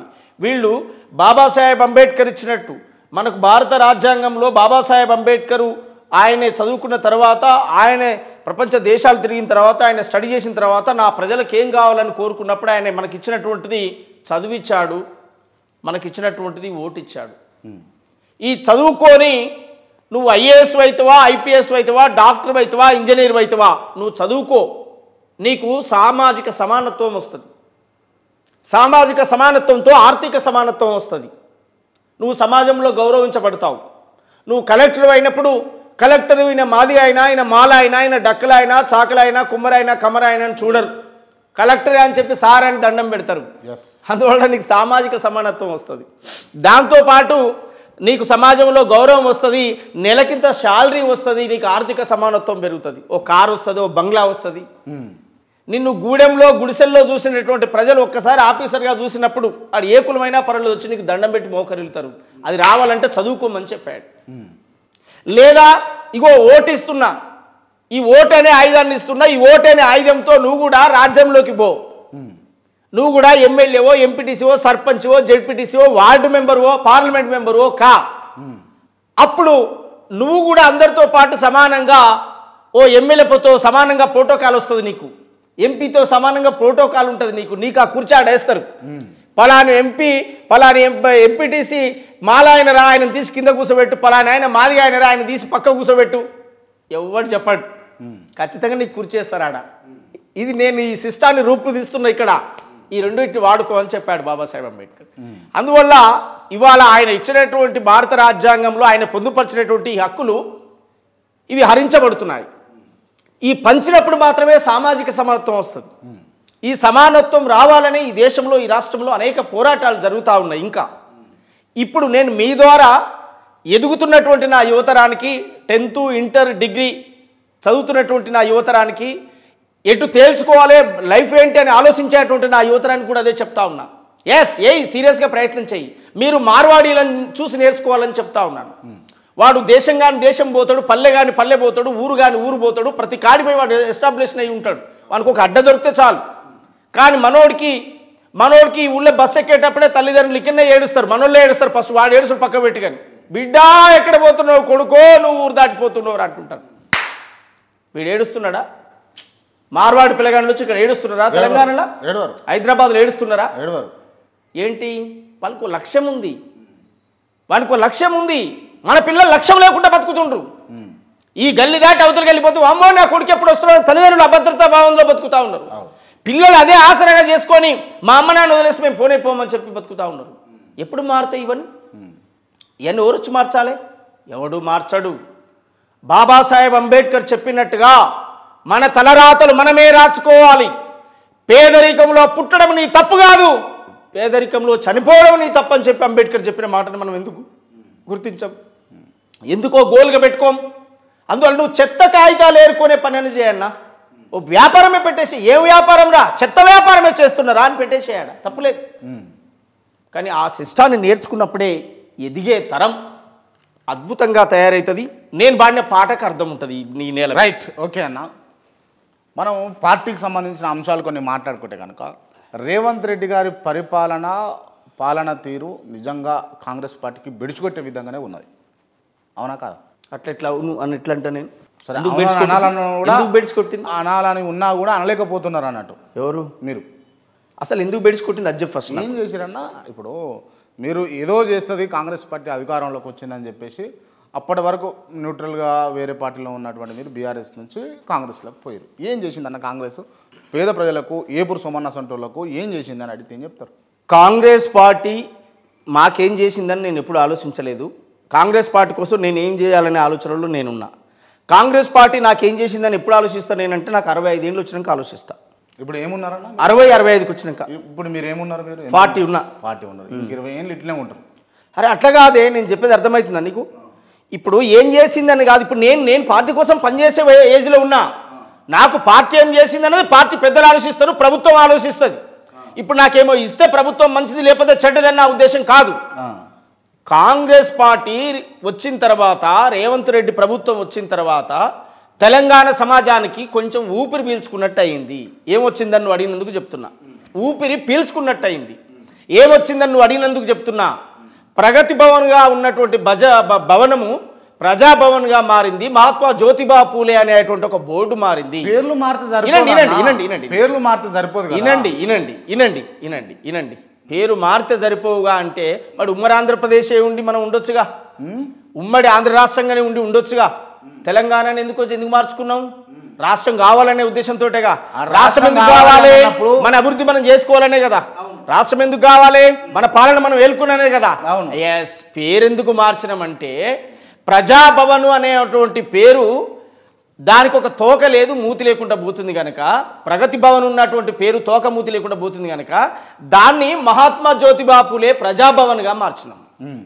మహాత్మా జ్యోతిబా పూలే ప్రజాభవన్గా మార్చడమే కాదు, సాధారణ మానవులు కూడా ఈ బంగ్లాకు రావచ్చు, పోవచ్చు, వారి సమస్యలు చెప్పుకోవచ్చు అని చెప్పి ఉన్న గేట్లని తొలగించేసి తాళాలు తలుపుల కాంచి పగలగొట్టి తీసి ఇప్పుడు వాడికి పోతే సమస్యలు ఎవరికి చెప్పుకోవాలి సోమన్న? వినండి, ఇప్పుడు అక్కడికి పోతే నేను అంతకుముందు ఆ ప్లేస్కి పోయి ఇట్లా చూస్తే Warangal central jail, Rajahmundry central jail, Chanchalguda jail, Cherlapalli jail లాగా కనపడేది.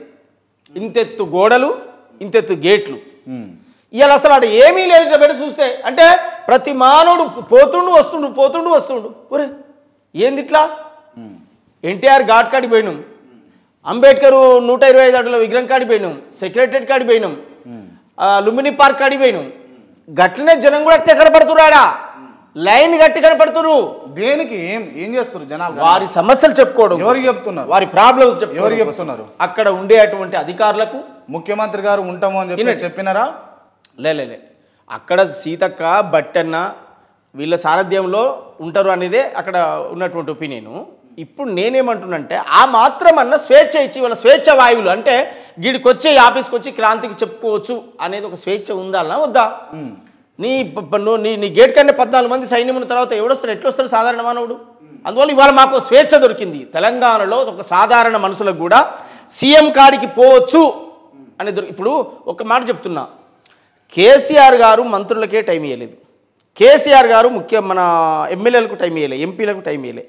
ఎవరు పోవాలన్నా ఎవరు రావాలన్నా ఆయన టైం ఇస్తే పోయినట్టు, లేకపోతే లేదు. వార్డు మెంబర్ పోయి ఫోటో దిగి సెల్ఫీలో పెడుతుండు, వార్డు మెంబరే పోతుండడానికి ముఖ్యమంత్రి కాడికి. అంటే ఎట్లా ఉంది? నీకు గేట్లు పెట్టుకొని తాళాలు వేసుకొని ఉన్నారా? ఓపెన్గా రండి ప్రజలారా మేము ఉన్నాం, ఇది ప్రజాపాలన అని చెప్తున్నారా?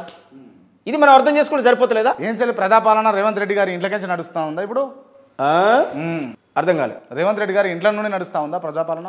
ప్రజాపాలన సెక్రటరియట్ నుంచి, సచివాలయం నుంచి నడుస్తుంటుంది. ఇప్పుడు మార్నింగ్ పూట ఆయనకు కూడా ఇల్లు ఉంటుందిగా, ఇల్లు వాకిల్లు ఉంటుందిగా. పొద్దున అదే ఇప్పుడు ముఖ్యమంత్రి హోదాలో ఉన్నాడు, బిజీ ఉంటాడు, అట్రాలేడు ఇట్రాలేడు, ఎక్కడో మీటింగ్ ఉంది ప్రజాపాలన, ఇప్పుడు తిరుగుతున్నారు. పొద్దున కలవాలనుకున్న వాళ్ళు ఇంటికి పోతారా? పోరా? ఇంట్లో నుంచి పరిపాలన ఎట్లా నడుస్తాయి? ఒక్క నిమిషం, మంచి పాయింట్కి వచ్చారు సోమన్న మీరు. ఇప్పుడు అమెరికా అధ్యక్షుడు మొన్న ట్రంప్ అయింది కదా, ఆయన ఏడు ఉంటారన్నా? వైట్ బిల్డింగ్లో ఉంటాడా? వైట్ హౌస్లో ఉంటాడు కదా? ఉంటాడు, అక్కడనే ఉండాలి కదా.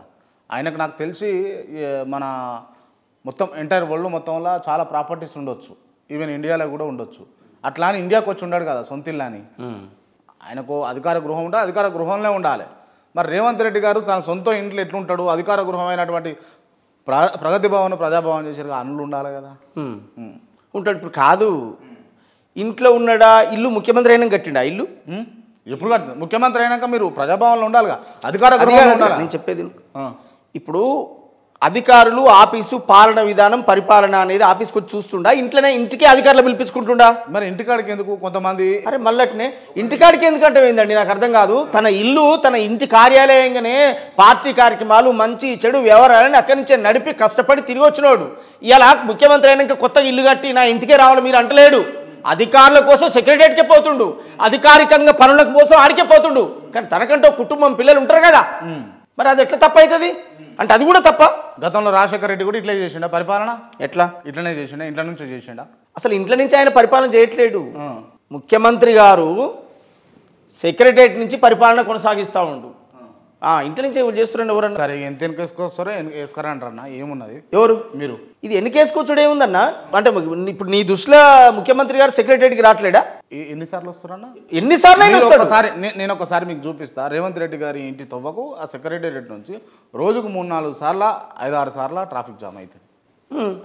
ఎందుకు ఊకే అంటే వస్తుంటే అవుతుందా?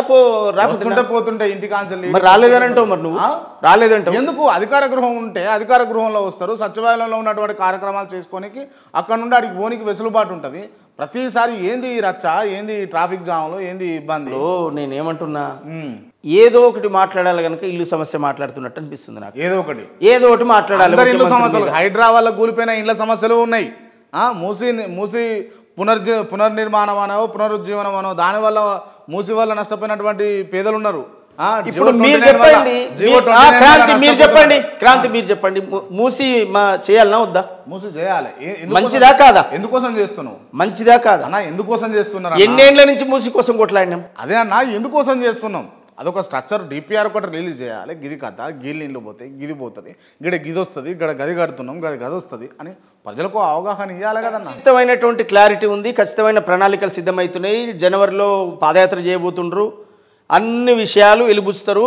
ఏ ప్లేస్లో ఏం చేయబోతున్నాం, ఏం పెట్టబోతున్నాం, దాని కత్వాలేంది, పూడిక తీతలేంది, కాలువ బాగెట్లా చేయాలి, పార్కింగ్ ప్లేస్లు ఏంది, క్యాంటీన్లు ఏంది, మంచి ఏంది, చెడేంది, అన్ని విషయాలు క్లారిటీ ఉంటాయి. ప్రణాళికలు ఇప్పుడు సిద్ధమవుడేందన్న? సిద్ధమైనాక ప్రణాళిక సిద్ధమైన తర్వాత కదా కార్యాచరణ చేసేది. లే ఆల్రెడీ ప్రణాళిక సిద్ధమైంది. ప్రజల ఒపీనియన్ కూడా తీసుకుంటాడు. పాదయాత్ర ద్వారా ఏం చేయబోతుండో చెప్తాడు, ప్రజలకు చెప్తాడు. ఎక్కడెక్కడ గులగొట్టుకొని ఇరగొట్టి పలగొట్టిన తర్వాత అలా రోడ్ల మీద వేసినాకనా అన్న? కూలగొట్టడము అని అంటే నీ అర్థం ఏంది? కూలగొట్టడం ఏంది? అది ఇప్పుడు హైదరాబాదు 2 సినుకులు పడితే హైదరాబాద్ ఏ పరిస్థితిలో ఉంటుంది నీకు తెలియంది ఏంది? ఎక్కడికక్కడ అక్రమంగా ఎక్కడికక్కడ ఎవ్వనికి దోషింది వాడు 10 ఏళ్ల కాలంలో తెలంగాణను సర్వనాశనం చేసి విధ్వంసం చేసి కాల్వల మీద, మూలల మీద, నాలాల మీద ఎక్కడ పడితే అక్కడ పర్మిషన్లు ఇచ్చి పైసలు తీసుకొని అధికారికంగా ఇండ్లు కట్టించి ప్రజలను నాశనం చేశారు. ఆ ప్రజలు ఆ మూసి వాసన భరిస్తూ ఎంతకాలం బతకాలి? వాళ్ళకి ఆల్టర్నేటివ్గా ఒక ఇల్లు సోర్సెస్ చూపించాలి. అది చూపించాలి అని అంటే ఈ అక్రమంగా నిర్మాణం చేసింది కూలగొట్టి ప్రభుత్వమే భరిస్తానని కూడా ప్రకటించిండు, ప్రభుత్వమే ఇండ్లు కట్టిస్తుందని ప్రకటించిండు. అదెందుకు మాట్లాడావు?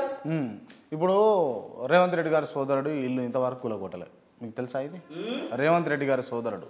రేవంత్ రెడ్డి సోదరుడు ఇల్లు కాదు, రేవంత్ రెడ్డి ఇంకా ఏ బంధువుల ఇల్లు అయినా రేవంత్ రెడ్డి గారు ఆర్డర్ ఇచ్చి కూలగొడతాడు, అక్కడ సందేహమే లేదు. ఇంకెప్పుడు వీళ్ళకి ఆర్డర్లు ఇవ్వాలి, సామాన్లు చదువుకోనికి టైం ఇవ్వాలి, వాళ్ళకి హెచ్చరికలు ఇవ్వాలి, ఇంకో ఇల్లు చూసుకునేంత గడువు కావాలి. అదే పేద ప్రజలకైతే గడువు లేదు, ఏం లేదు. ఆర్బిఎక్స్ అని రాసుడు కూలగొట్టాడు, అంతేనా? లే లెటర్ ఇవ్వకుండా గడువు ఇవ్వకుండా ఎవరు కూలగొడతారన్నా? గడువు పెట్టకుండా నీకు లెటర్ ఇవ్వకుండా ముందస్తుగా పలాని బాబు ఇది ఇట్లుంది చూసుకో అని చెప్పకుండా ఎవరు చేస్తారు? శని ఆదివారాలు మనం చూడలేదా అన్న? శనివారం ఆదివారం నాడు గొలగొట్టింది హైడ్రా వచ్చి, బుల్డోజర్లు వచ్చి, బాహుబలి మిషన్లు నాదని ఇదని. అదే చెప్పిన కాడ కూడా ప్రజలు కూడా దాన్ని యాక్టివ్ అయ్యి మరి ఇది ఏమైంది ఏం కంత అని పట్టించుకునే పరిస్థితి లేదు. ఇప్పుడు వాళ్ళు టైం ఇచ్చారు, ఆ టైం ఇచ్చినప్పుడు ఆ టైం ప్రకారం నువ్వు కూడా చదువుకోవాలి కదా. చదువుకుంటే వాళ్ళు ఏం చేస్తారు? సరే అన్న, ఇప్పుడు కాంగ్రెస్ అధికారంలోకి వచ్చి సంవత్సరంగా వస్తూ ఉంది. నిజంగా ఈ సంవత్సర కాలంలో పేద బడుగు బలహీన బీసీ ఎస్సీ ఎస్టీ ప్రజలకు చేసింది ఏంది అని అంటే ఏం చెప్తారు మీరు? పేద బడుగు బలహీన వర్గాలకు చేసిందా? ఏం చేసింది? ప్రతి కార్యాచరణ పేదవాడి కోసమే. ప్రతి కార్యాచరణ కాంగ్రెస్ పార్టీలో కాదు, తెలంగాణలో ఉన్న పేదోడి కోసం. ఓకే, అంటే లగచర్ల రైతులను జైల్లో పెట్టింది పేదోళ్ళ కోసమే. ఇక్కడ రామన్నపేట కాడ మీరు సిమెంట్ ఫ్యాక్టరీ పెడతా అంటే పేదలు బయటకు వచ్చారు, అది పేదోళ్ళ కోసమే. ఎట్ట అర్థం కాలేదు, మళ్ళీ చెప్పు నాకు. పేదోళ్ళ కోసం జైలు పెట్టేదా? కాదు, నీకు ప్రభుత్వం పెట్టే స్కీములు, ప్రభుత్వం చేసేటువంటి పథకాలు, స్కీముల ప్రజాపాలన అసలు కనపడతలేవా? ఆడ జైల్లో పెట్టిరు, ఈడ జైల్లో పెట్టిరు. అరే నీకు అది ఏ సందర్భం, ఎందుకు వచ్చింది, ఎవరిని ఎందుకు అరెస్ట్ చేసిరు, ఏం కథ అనేది చెప్పు. పట్టబగలు నడి రోడ్ల మీద కుక్కలు కొట్టినట్టు కొట్టి నడి రోడ్ల మీద ఒక అడ్వకేట్ను చంపి భార్య భర్తలను నరికి చంపితే దిక్కుండా ఈ రాష్ట్రంలో ఒకనాడు దిక్కుదేశ ఉందా? ఒక స్వేచ్ఛ వాయువుల తెలంగాణగా ఉంది, ఇవాళ నిర్బంధ తెలంగాణగా లేదు. అందువల్ల నువ్వు అరే అక్కడ అరెస్ట్ అయిండు, ఇక్కడ అరెస్ట్ అయిండు, ఇది కాదు. 6 గ్యారంటీలు అమలవుతున్నాయా లేవా? ప్రజాపాలన కొనసాగుతుందా లేదా? 6 గ్యారంటీలు. ఎస్, 6 గ్యారంటీలో ఏ గ్యారంటీ అమలు చేసిరా మీరు? ఏ గ్యారంటీ అమలు చేసిరా అంటున్నా? నువ్వు నేను గ్రామాలకు పోదాం, ఏ ఊరో నువ్వే డిసైడ్ చేయి, నేను వస్తా. మీ ఊరికే పోదాం. 200 యూనిట్లు కరెంటు వస్తుందా లేదా, కరెంటు మ్యాప్ అవుతుందా లేదా, గ్యాస్ ఎంతకి ఇస్తుందో అడుగుదాం, ఉచిత బస్సు వస్తుందా లేదా అడుగుదాం. బస్సులు కట్ చేసిరు, ఇది మీకు తెలుసో తెలియదు, ఊర్లల్లో బస్సులు కట్ చేసిరు. కాంగ్రెస్ వాళ్ళకి ఇప్పుడు కళ్ళు కనబడే 2 సంవత్సరాలు, కాంగ్రెస్ వాళ్ళకి కళ్ళు కనబడే కానీ 2-3 సంవత్సరాల నుంచి 4-5 ఏండ్ల నుంచి మా వెలిశాల మా ఊరికి బస్సు లేదు. ఇప్పుడు బస్సు నడుస్తుంది మా ఊరు నుంచి జైగుట్టకు డైరెక్ట్ వెలిచాలకు నడుస్తుంది. మరి మాటూరు కథ ఏంది, లేకపోతే అమనపోలు కథ ఏంది, లేకపోతే మూటకొండూరు ఏంది, లేకపోతే ఆలేరు ఏంది, దాని తర్వాత ఆ శివారు గ్రామాలు ఏందన్న? మరి అన్ని వస్తాయి, అన్నిటికి వస్తాయి కాదన్న, రావాలి కదా, కట్టుగాలే వస్తాయి బస్సులు. అంతకుముందు రాని అట్నే ఉన్నాయి అంతే తప్ప వస్తాయి. వాళ్ళు పోవాలి, ఓ దరఖాస్తు ఇవ్వాలి, చెప్పుకోవాలి, చేయించుకోవాలి. ఇప్పుడు అంత ఎక్కడ పోయినా ఎమ్మెల్యేలు ఉన్నారు, మంత్రులు ఉన్నారు, ఏడి పోయినా 5 నిమిషాల పని. యాదగిరిగుట్ట అంటే బీర్లాయిలే గారు ఉన్నారు, అద్భుతంగా పనిచేస్తాడు. ఒక్క మాట చెప్తే సరిపోతాడు, బస్సు ఇంటికి పంపిస్తాడు, ఊకోడుగా. ఇట్లా నడుస్తుంది అని అంటారు. ఇక ఇట్లా మీరు కవరప్ చేసుకుంటారు. నీ కవర్ లాగా కనపడుతుందా? మేము చేసే పనితనం చెప్తుంటే మీ కవర్ లాగా కనపడుతుంది. కవర్ కాదు ఇది. ఏం కవర్ చెప్పు? బంగారు తెలంగాణ అని చెప్పినమా? ఏం మాయమాటలు చెప్పినాం మేము? దళితుల 3 ఎకరాల భూమి ఇస్తామని చెప్పినామా? ఏం మాయమాటలు చెప్పినాం? దళిత ముఖ్యమంత్రి అని చెప్పినామా? మహిళలకు 2500 రూపాయలు ఇస్తాను. ఖచ్చితంగా అమలైద్దండి. రైతు రుణమాఫీ చేసినామా లేదా? రైతు రుణమాఫీ అయిందా లేదా? రైతు భరోసా ఆగం చేసిరా లేదా? వినండి వినండి, రైతు రుణమాఫీ అవుతుంది, ఎవరికి బ్యాంకు వాళ్ళకు మీరు ముట్ట చెప్పేందుకు రైతు రుణమాఫీ చేస్తారు, రైతు భరోసా వాళ్ళు ఇవ్వాలి మరి. వినండి, రైతు రుణమాఫీ అవుతుందా లేదా? ఇవాళ రైతులను పీడించి పీడించి పీడించి నశింపజేసి చంపుతున్నటువంటి పరిస్థితిలో రైతు రుణమాఫీ ఇగైతుంది అగైతుంది ఇగైతుంది అగైతే అని ఎదురు చూసినటువంటి కాలంలో ఇప్పుడు రైతు రుణమాఫీ అయిందా లేదా? తెలంగాణ సర్కారు మాట ఇచ్చి చేసిందా లేదా? కాంగ్రెస్ సర్కారు మాట ఇచ్చి చేసిందా లేదా?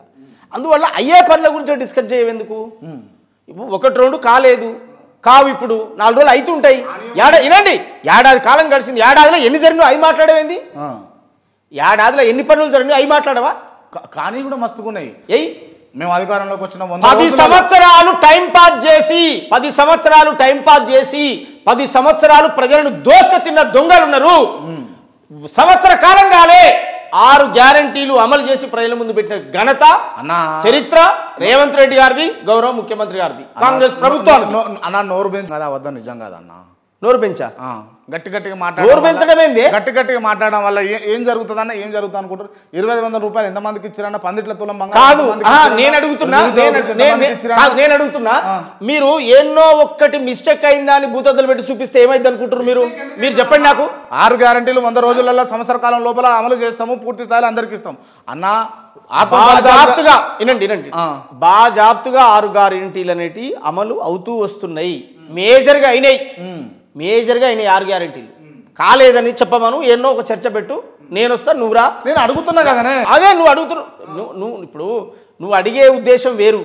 నువ్వు జర్నలిస్ట్గా అడిగితే నేను చెప్పదు, నువ్వు జర్నలిస్ట్గా అడగట్లేవు, అర్థమైతా? మరి సోమన్ అనే వ్యక్తి ఒక ప్రజాప్రతినిధిగా చెప్తే బాగుంటుండే. కరడు పట్టిన కాంగ్రెస్ పార్టీ నాయకులు లెక్క చెప్పొద్దన్నా. మీరు ప్రభుత్వంలో ఉన్నారు, ప్రభుత్వం సంబంధించినటువంటి ఒక వ్యక్తిగా మీరు మాట్లాడాలి. అట్లాంటప్పుడు నేను ప్రభుత్వ వ్యక్తి అయినా పార్టీ వ్యక్తి అయినా ప్రజా కళాకారుడిగానైనా నేను చెప్పే విధానం ఒకటే. 6 గ్యారంటీలు అమలు చేయడంలో కాంగ్రెస్ పార్టీ అద్భుతంగా సక్సెస్ అయింది. రేవంత్ రెడ్డి గారి ప్రభుత్వం ఉచిత బస్సులు ఎన్ని కోట్లండి వాళ్ళ, ఎన్ని కోట్లు వృధా చేస్తారు. అంటే ప్రజలు సాధారణ మనిషి పోయి బస్సు ఎక్కి ప్రయాణం చేస్తే మీకు వృధాలా ఉందా? సాధారణ ప్రజలకే ఉపయోగపడుతుందా అది? మరి ఎవరికి దొరలు పూసామని పోతురా? మీరు ఒక దిక్కు బస్సులు కట్ చేస్తారు, బస్సులు కట్ చేసి బస్సులలో ఎక్కువ అని అంటారు. అన్న ఎవరికన్నా నిజంగా మహిళలు ఎక్కే మహిళలే అంటారు, సాధారణ మహిళలే అంటారు. ఈ ఎందుకు వచ్చిన పెంట ఇది, మాకు బస్సు ఎవడు పెట్టమన్నాడు, ఎవడు ఇవ్వమన్నాడు అని మహిళలే ఎక్కే మహిళలే అంటారు. తప్పు ఎవరో కొంతమంది కావాలని పనికి వాళ్ళంతా కొంతమంది ఎగేసి ఒకళ్ళిద్దరితో అట్లా అనిపిస్తారు కావాలని, మంచి చేస్తుంటే కూడా ఓరవలేక. అది మేజర్ ప్రజలకి వాళ్ళు ఉపయోగపడ్డది కదా. కానీ సోమన్న పార్టీలో ఉన్నప్పుడు పార్టీని జోకాలి, ఎత్తుకోవాలి, నెత్తిన పెట్టుకోవాలి, సంకలు ఎత్తుకోవాలి, కానీ మరీ ఇంతగానం ఎత్తుకోవద్దు. నా జీవితంలో నేను ఎవరిని జోక, నువ్వు అనుకునే విధానంగా జోకితే మేము ఇంకో తిరిగి ఉంటాం. జోకులు లేదు, నేను ఉన్న స్పష్టత మాట్లాడుతున్నా. స్పష్టతేనా మీరు చెప్పేది? రేవంత్ రెడ్డి గారిని మేము దూరంగా ఉండి దూరంగా చూసినటువంటి విధానంగా మాట్లాడట్లే, గిట్నే కూర్చొని మాట్లాడుకున్నాం. రేవంత్ అన్న అనుకుంటే కూర్చొనే మాట్లాడుకున్న వాళ్ళం మేము. నేను సపరేట్ ఆయన జోకాల్సినటువంటి అవసరం లేదు. ఆయన పనితనం ఏందో మాకు తెలుసు, ఆయన మాట తీరు మాకు తెలుసు, ఆయన చేసే కార్యాచరణ మాకు తెలుసు. అందువల్ల ఆ మనిషి మీద నమ్మకం ఉంది కనుకనే ఆయన చేస్తున్న కార్యాచరణ ఇవాళ ప్రజల పక్షాన నిలబడుతుండనే ఉద్దేశంతో ఇవాళ అవుట్ రైట్గా మేము ఉన్నాం. ఓకే సరే, తెలంగాణ ప్రజల గురించి లేకపోతే 6 గ్యారెంటీల గురించి, ఈ సంవత్సర కాలం గురించి కొంచెం పక్కన పెడదాం. ఏపూరు సోమన్న పార్టీలోకి వచ్చిండు, పార్టీలోకి వచ్చినాక ఏపూరు సోమన్నకి ఏం చేసిండని నేను అడుగుతా, మళ్ళీ అడుగుతా. ఏపూరు సోమన్నకు ఏం చేసిండు రేవంత్ రెడ్డి? ఏపూరు సోమన్నకు ఏం చేయాలింది? ఏపూరు సోమన్నకు ఏమైనా చేస్తాడు? సాంస్కృతిక సారథి వస్తుంది అని ఎక్స్పెక్ట్ చేసిరా లేదా మీరు? ఎవరు మీరు? నేనేం అడగలేదు, నేను దరఖాస్తు పెట్టలేగా. మీరు ఏం పెట్టలేదు కానీ ఎక్స్పెక్ట్ చేసిరా? ఉండే మళ్ళీ ఎట్లా అనుకుంటామన్నా. ఇప్పుడు నేను వచ్చి నీకు కలిసి దరఖాస్తు పెట్టి సార్ ఇవ్వండి సార్ అని నేను అంటే నాది ఇయ్యలేదని అనుకుంది నువ్వు.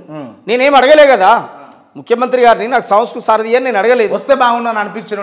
ఎందుకు అనిపిస్తుంది? నేను అడగంది ఎందుకు అనిపిస్తుంది? ఇప్పుడు నేను ఎమ్మెల్యేగా పోటీ చేయాలనుకున్నా, తుంగతుర్తి నుంచి షర్మిలమ్మ టికెట్ ఇచ్చింది, ఆ గోల్ అంతా అయిపోయింది. ఆ గోల్ అంతా అయిపోయిన తర్వాత సైలెన్స్ అయి ఉన్నా. గవర్నమెంట్ వచ్చింది, ఎంపీ ఎలక్షన్లు వచ్చినాయి. రాగానే ఎలక్షన్ ముందన్న పోయి మళ్ళీ ముఖ్యమంత్రి గారిని కలవాలనుకున్నా, పార్టీలో జాయిన్ అయినా, ముఖ్యమంత్రి గారిని కలిసిన, పార్టీ కోసం పనిచేసిన ఉన్నా, పార్టీ ఫేవర్గా నేను ఉన్నా, ముఖ్యమంత్రి గారి ఫేవర్గా ఉన్నా. ఇక లేదా ఆయన ముఖ్యమంత్రి అయినప్పుడే కాదు, ముఖ్యమంత్రి కానప్పుడే ఎమ్మడి తిరిగినోని నేను. అందువల్ల ఆ ఆలోచనతో ఉన్నా నేను. ఇప్పుడు సారథి నాకు రాలేదు అంటే నేను సారథి అడగలే కదా. నేను అడిగింది నాకు ఇక్కడ అన్న నన్ను ఎన్నడున్నా నన్ను ఎమ్మెల్యే చేయాలి నువ్వు అనేది వారి ముందు ఎజెండా పెట్టినాం. సరే ఆ టైం ఎప్పుడు కలిసి వస్తుందో దానికోసం వెయిట్ చేస్తున్నా. కానీ సారథి రావాలని చెప్పి సారథి ఎందుకు ఇవ్వలేదు, నేనైతే సారథి అయితే అడగలే, దరఖాస్తు కూడా పెట్టలేదు. ఇప్పుడు ఏమి ఇస్తారు ఏం కథ అనేది వాళ్ళ. కాకపోతే చాలామంది చెప్పింది ఏంటి అంటే ఇప్పుడు ఉన్నటువంటి గద్దర్ గారి కూతురు వెన్నెలకు ఎమ్మెల్సీ ఇచ్చో మంత్రి హోదాలో కూర్చోబెట్టుకొని మీలాంటి వాళ్ళని ఖచ్చితంగా ముమ్మాటికి అంటే అది గద్దర్కు దక్కేటటువంటి హోదా కాబట్టి వాళ్ళను ఉన్నత స్థాయిలో ఉంచి మీలాంటి వాళ్ళను పదవులు వచ్చేదాకా ఎమ్మెల్యే దాకా అటువంటి తెలంగాణ ఉద్యమకారులు తెలంగాణలో పనిచేసారు, తెలంగాణ ఉద్యమంలో అజిటేషన్లో ఉన్నారు, మీకు సారథి చైర్మన్లు వస్తాయని చెప్పేసి మీకు అంతడుపుల నాగరాజు గారికి చాలామందికి వస్తుందేమో అని కొంతమంది అనుకున్నారు. అట్లా మీరు అన్నది నిజమే, ఆ చర్చ జరగవచ్చు, నా దాకా ఎవరు పెట్టలే ఆ చర్చ. పార్టీ ఏది ఇచ్చినా పనిచేయడానికి నేను సిద్ధంగా ఉన్నా, ఇయ్యపోయినా పనిచేస్తా. కార్పొరేషన్ చైర్మన్ ఏమైనా ట్రై చేస్తారా అన్నా? పార్టీ ఏది ఇచ్చినా పనిచేస్తా, ఇయ్యకపోయినా పనిచేస్తా. ఇప్పుడు నాకు కావాల్సింది పదవులు కాదు. ఇప్పుడు ఇంకా 2 సంవత్సరాలు 3 సంవత్సరాల కాలం ఉంది ఎలక్షన్ టైం.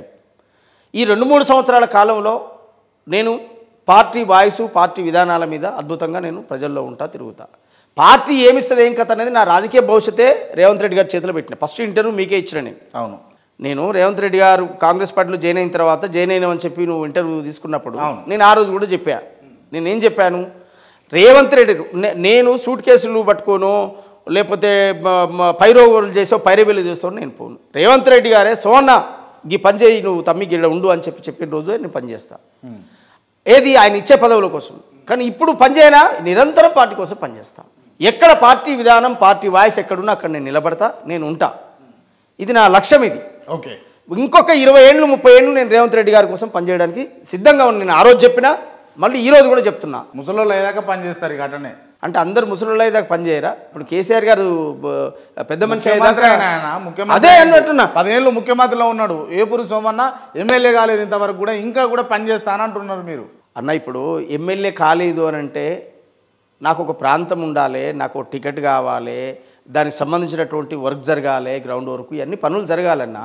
ఎమ్మెల్యే కాలేదు అని అంటే ఇప్పుడు మొన్న అనుకోకుండా సామేలన్నకు వచ్చింది. సామేలన్న కూడా మాకంటే ఏజ్లో పెద్దోడు, తెలంగాణ ఉద్యమంలో ఉన్నోడు, టీఆర్ఎస్ పార్టీలో 2 సార్లు చైర్మన్గా అనుభవించాడు. చైర్మన్గా అనుభవించిన పర్సన్ కూడా మళ్ళీ ఎమ్మెల్యే అవకాశం వచ్చింది. ఆయన పెద్ద మనిషి అయ్యాడు, ఏజీ పరంగా కూడా పెద్దోడు. ఆయన రిటైర్మెంట్కు దగ్గర వచ్చాడు. రిటైర్మెంట్ దగ్గర వచ్చినోడికి అది చివరి అవకాశం. 2 సార్లు చైర్మన్ అయ్యాడు, మళ్ళీ ఎమ్మెల్యే అయ్యాడు. ఇక అంతకంటే ఏముంది ఆయనకు లైఫ్లో? గొప్ప అదృష్టం. సామేలన్న గొప్ప అదృష్టం కలిసి వచ్చి మేము సంతోషపడ్డాం. మాకు కాలేదు, మా పెద్ద ఆయనకైంది, మా ఇండ్లలో మా జాతిలో పెద్దోడు, మా ప్రాంతంలో మా తుంగతుర్తి ఏరియాలో మందుల సామేలన్న అంటే ఫేమస్, అద్భుతమైనటువంటి నాయకుడు. ప్రతి ఊరుకు తెలుసు, ప్రతి వాడకు తెలుసు. ఆయన తెలంగాణ ఉద్యమంలో కూడా రాష్ట్రం అంతా తిరిగి ఎస్సీ సెల్లో పనిచేసాడు. అంతా బాగానే ఉంది కానీ నిజంగా మనసు నిమ్మలం పట్టిందా అన్న? అరే నాకు రావాల్సిన స్థానం, నేను కూర్చోవాల్సిన స్థానం సామేలు కూర్చుంటానని నాకా? మస్తు మందికి. నేను ఒక మాట చెప్పాను అన్న. నేనేం చెప్పి నీకు 40 అన్న కదా, ఇంకా 20 years ఉంది, ఇంకా 4 టర్మ్లో ఎలక్షన్ చూస్తాను. నేను చూద్దాం, ఏదో రోజు నాకు అవకాశం వచ్చినప్పుడు. మనసు ఎందుకు పట్టదు నాకు? ఇప్పుడు ఏజ్ పరంగా నాకు 60 దాటి ఉంటే నేను టెన్షన్ పడుతుంది. నువ్వు అన్నది నిజమే, 60 దాటి ఉంటే టెన్షన్ పడుతుంది. అమ్మ ఈ ఎప్పుడు వస్తుంది రా అని అనుకుందేమో. నాకు ఇంకో 4 టైంలో అవకాశం ఉంది ఎలక్షన్ పోటీ చేయడానికి. చూస్తా ఖచ్చితంగా. ఇవాళ వచ్చినోడిని మనస్ఫూర్తిగా ఆర్ట్ఫుల్గా ఆయనను ఖచ్చితంగా అప్రిషియేట్ చేయాల్సిందే కదా, ఒక అవకాశం కలిసి వచ్చింది. అట్లా అందులో సామేలన్నకు రావద్దన్నది కాదు మా ఉద్దేశం. సామేలన్న సీనియర్ నాయకుడు, ఓకే, ఏజీ పరంగా పెద్దోడు, ఉండాలి ఆయనే. ఓకే. సోమన్న, నేను నిన్న చూసిన పాట వస్తుంది మీది, ఏం పాట అది? 30 ఏండ్ల దండోర ఉద్యమం, మందకృష్ణ మాదిగ గారు చేసినటువంటి పోరాటాలు, ఉపకులాలు మనతో కలిసి నడిచినటువంటి ప్రయాణాన్ని ఈ పాట రూపంలో రాశారు. అడుగు అడుగున దగా పడ్డ నా దళిత జాతికి అండగా నిలిసి, అడుగు అడుగున దగా పడ్డ నా దళిత జాతికి అండగా నిలిసి, నలుదిక్కులను ఏకం చేసి హక్కుల పోరును ముందుకు నడిపినం నా మాదిగ దండోరం, ఎంఆర్పిఎస్ జెండేరోం, మందా కృష్ణ మాదిగరోం, మా గుండె బలమేరోం. ఈదు మూడిలో అడుగుపెట్టినది తెలుగు రాష్ట్రముల విస్తరించినది. జిల్లలు పల్లెలు జిల్లలు పల్లెలు జిల్లలు పల్లెలు సుట్టి వచ్చుతూ ఢిల్లీ కోటను ముట్టడించినది. సామాజిక న్యాయం కోసం సమర శంఖమును పూరించింది నా మాదిగ దండోరం, ఎంఆర్పిఎస్ జెండేరోం, మందా కృష్ణ మాదిగరో, మా గుండె బలమేరోం. దండోర ఉద్యమం ఎందుకు పుట్టింది అనేటువంటి లైన్ చెప్పేటువంటి తీరు. నేను వాళ్ళలాగా వీళ్ళలాగా తిట్టి పాటలు మేము ఇదిరా మేము అదిరా ఏమీ లేదు. 58 59 కులాలం అందరం మేము దళితులమే. ఒకడు ఎక్కువ అనుభవించాడు కష్టం, ఒకడు తక్కువ అనుభవించాడు. ఉమ్మడిగా ఉండడం ద్వారా వాడు ఎక్కువ తింటుండు, మిగతా 58 కులాలకు వాటా రావట్లేదు. జనాభా ప్రాతిపాదికన రావాలన్నది ఈ పాట యొక్క ఆలోచన. మా ఆలోచన అంతా, మా జీవితం అంతా మాలవాడలు, మాల పల్లెలు, మాదిగ వాడలు వేరుగా లేవు. కలిసే ఉన్నాం, కలిసే బతుకుతున్నాం. కానీ తెలివి కల్లోడు కొంచెం తెలివిగా ఉన్నాడు, తెలివి తక్కువడు కొంచెం వెనకబడి ఉన్నాడు. వెనకబడ్డ తెలివి కల్లోనికి, తెలివి తక్కువని కూడా రాజ్యాంగంలో కొన్ని హక్కులు ఉన్నాయి. వాడు మనిషే కదా, వానికి వచ్చే అన్నదమ్ముల భాగం అన్నగా కావాలి కదా. ఇప్పుడు మా ఇండ్లలో ఇప్పటికి కూడా మాకు తెగలు ఉంటాయి గ్రామాల్లో. తెగలు అంటారు వీటిని. తెగ అంటే ఒక పటేల్ ఇంట, ఓ దొర ఇంట్లో పెళ్ళి అయిందనుకో, ఆ పెళ్ళికి మేము మామిడాకు తీసుకొని పోవాలి, డప్పు కొట్టాలి, పోయి ఆ పెళ్ళి అయిపోయేదాకా కొట్టాలి. ఇది ఎవడన్నా ఆ ఇంట్లో డప్పు కొట్టలేనోడు ఎవడన్నా ఉండనుకో, పక్కింటోని పిలుస్తారు, పిలిచి వానికి 5ో 10ో ఇచ్చేసి వీళ్ళ వాటా వీళ్ళకి వస్తుంది. నేను ఇంట్లో ఒకటి కొట్టరాదని చెప్పి వాడిని అంటే వెనకబడిపోసి కొట్టొచ్చేటట్టు ఈడే తీసుకొని పోతే వాని వాట ఎక్కడ పోవాలి? అర్థమవుతుందా? ఇదే సామాజిక సూత్రము. గ్రామీణ ప్రాంతాల నిర్మాణమే వాళ్ళ బాబాసాహెబ్ అంబేద్కర్ ఇచ్చినటువంటిది. అదే జనాభా ప్రాతిపాదికన మేమెంతమందిమో మాకంత వాటా, ఆ నినాదం అక్కడ ఇచ్చి. అందువల్ల నేను ఆ రోజుల్లో చెప్పిన, నేను పోదాం పదంబో మనసు గల్ల మా మాదిగ పల్లెకు, పోదాం పదంబో ప్రేమగల్లా నా మాలల వాడకు, కూలిన గోడలు కురిసే గుడిసెలు వాడకు పోతే దర్శనమిస్తాయి, పడావు బడ్డ పందిరి తడకలు గూడెం పోతే ఎదురుగా వస్తాయి, ఆశత చూసే అవ్వల కోసం అవమానాలు పడ్డ అయ్యల కోసం, పోదాం పదంబో మనసు గల్ల మా మాదిగ పల్లెకు, పోదాం పదంబో ప్రేమగల్ల నా మాలల పల్లెకు, తరతరాలుగా ఎట్టిలో నలిగి కంటికి పుట్టెడు ఏడ్చిన పల్లెకు, గూటం పండ్రాయి కత్తి ఆరేలను సొంత ఆస్తులని మురిసిన పల్లెకు, తమ కుండల మెతుకులు లేకున్నా గాని గుండెల నిండా ప్రేమలుంటాయి, పోదాం పదంబో మనసుగల్ల మా మాలల వాడకు, పోదాం పదంబో ప్రేమగల్ల నా మాదిగ పల్లెకు. ఇవి మా జీవితాలు లైవ్ ఇవి. అందువల్ల మేము మా ప్రజలను ఎప్పుడు కూడా మేము ఉండవు, అవసరాల కోసం వాళ్ళు వీళ్ళు వచ్చి మా మధ్యన చిచ్చు పెట్టే ప్రయత్నాలే తప్ప, వర్గీకరణ అనేది న్యాయమైన డిమాండ్ అని దేశవ్యాప్తంగా మొత్తుకుంటుంటే అత్యంత ఉన్నతమైన కోర్టు, సుప్రీంకోర్టు, భారతదేశ అత్యంత ఉన్నతమైనటువంటిది సుప్రీంకోర్టు తీర్పిచ్చినాక కూడా సుప్రీంకోర్టును కూడా ధిక్కరించే మాటలు మాట్లాడుతున్నటువంటి వాళ్ళు, మరి వాళ్ళని ఎవరితో పోల్చాలో ఎవరిని అనలేని నా నోట నేను అనకూడదు. అంతా నా మిత్రులే. ఆ మిత్రులు ఇకనైనా రియలైజ్ అయ్యి అర్థం చేసుకొని సామాజిక న్యాయానికి కట్టుబడి ఉందాం, అంతిమంగా రాజ్యాధికారం కోసం కొట్లాడదాం. తప్ప కులాన్ని ఒక్కరిని ఒంటరి వేసుకుంటే, కులం ఒక్కటి మీదేసుకుంటే సమాజంలో అన్నిటికీ దూరమైపోయిండ్రు. అందువనే ఆ సభ అట్లా వెలవెలబోయింది. ఏ పార్టీ, ఏ నాయకుడు ఎవరు వచ్చి మీకు మద్దతు ఇచ్చిన చరిత్ర లేదు. సమాజంలో ఒంటరైపోయిండ్రు. మీరు న్యాయం మాట్లాడండి, వర్గీకరణకు అనుకూలమని చెప్పండి, భవిష్యత్తులో రాజ్యాధికారం కోసం కలిసి పోరాడదామని చెప్పండి. అప్పుడు సమాజం మిమ్మల్ని హర్షిస్తుంది. ప్రజాయుద్ధ నౌక గద్దరన్న ఎడ్డోడు కాదు, తెలివితక్కువడు కాదు, సమాజాన్ని స్టడీ చేసిన మేధావి, మహామేధావి. ఏమిటికొచ్చి పాడిండు, ఏమిటికొచ్చి గజ్జగట్టిండు. ఎస్, ఇది న్యాయమైందిరా అని ఎందుకు చెప్పండి గద్దరన్న? ఆయనను చూసి నేర్చుకుంటే జ్ఞానం వస్తుంది. రైట్, థ్యాంక్ యూ అన్న, thank you so much. Hello, hi మిత్రులారా. క్రాంతి టీవీని ఆదరించినట్టుగానే క్రాంతి దినపత్రికను కూడా ఆదరిస్తారని, అనేక ప్రజల కన్నీళ్ళు, కష్టాలు, ప్రజల బాధలు అన్నీ ఉడబోసి కలబోసి ప్రజల పత్రికగా నిలబడాలని మనస్ఫూర్తిగా ఆశిస్తూ నేను మీ Epuri Somanna. Subscribe KR TV.